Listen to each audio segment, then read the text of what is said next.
My name is Tim Underwood, and I'm the Managing Director of Foulger Underwood here in Singapore. In this short clip, I wanted to cover what we see as some of the key challenges facing the accounting profession, specifically in relation to talent retention, development, and resourcing in 2020. Generally speaking, CPA firms aren't finding it difficult to identify and hire good quality qualified or even qualified by experience candidates.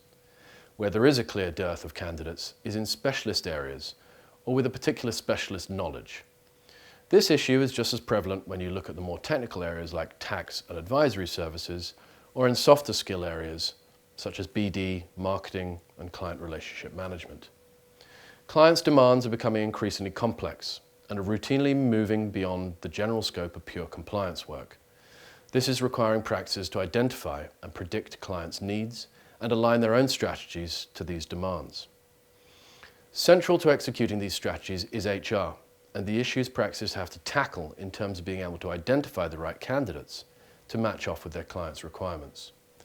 This might require the sourcing of future employees that have specific language skills or experience in specific service lines, such as structuring, cross-border tax, or transfer pricing.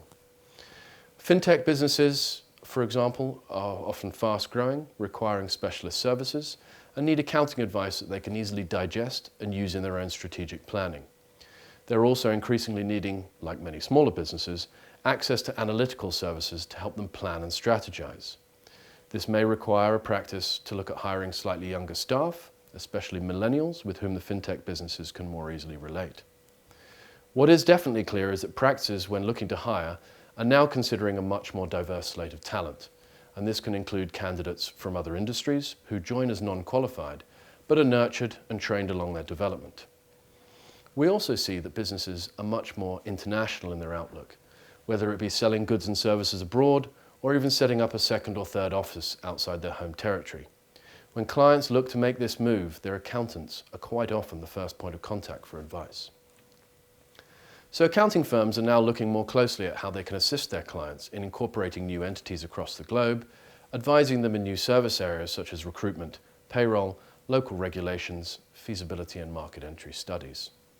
These new services require a different type of employee and skill set, so those candidates can differentiate themselves from the pack by having a specialist experience in a particular area, or can bring experience of working in another country or applicable language skills, will have a significant advantage over candidates that have perhaps not yet looked at specializing. As I said earlier, practices are conscious of the changing and increasing complexity of their clients' demands. It's therefore imperative for anyone looking to work in this broader accounting space to also remain aware of these changes, as your ability to adapt and develop your own skills and experiences may have a significant bearing on how well you fit with some of these new roles that are being created.